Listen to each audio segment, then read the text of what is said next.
What's the best kind of doctor in the world? A heart doctor that can literally bring people back to life?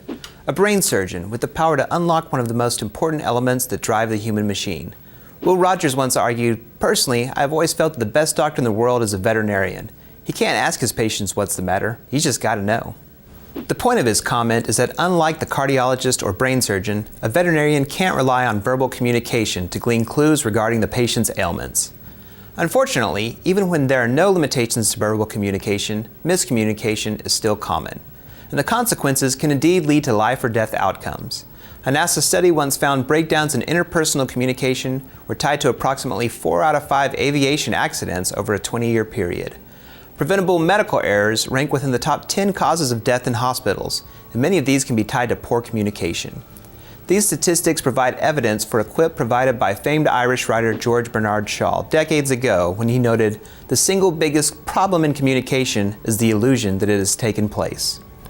Communication fulfills 3 key organizational functions relevant to transmitting information, coordinating effort, and sharing emotions and feelings. How we send and receive information is explained in the communication process model.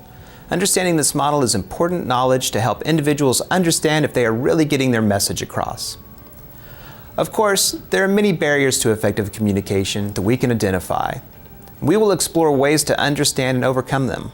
Examples include filtering, when individuals distort or withhold information; selective perception, where we apply our own personal filters to hear what we want to hear; and information overload that occurs when individuals are bombarded by too much information.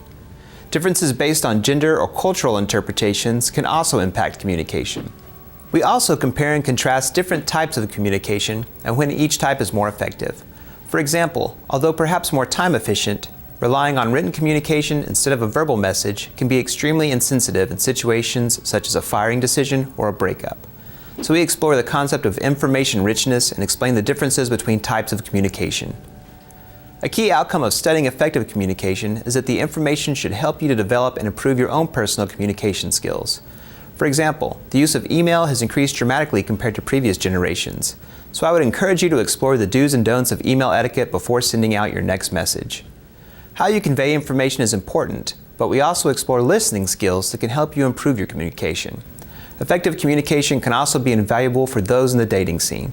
If this context is of interest to you, I highly encourage you to check out and digest the different communication freezers that can break down effective communication by putting the receiver on the defensive.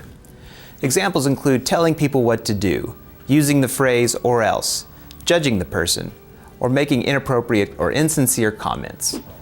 We can all improve on elements of our communication, and consider this my formal invitation for you to provide feedback if any of this information I've provided isn't clear. But you should understand email do's and don'ts first, so you can provide the most effective presentation of your thoughts to me, and I'm confident I'll be able to receive your message and act accordingly.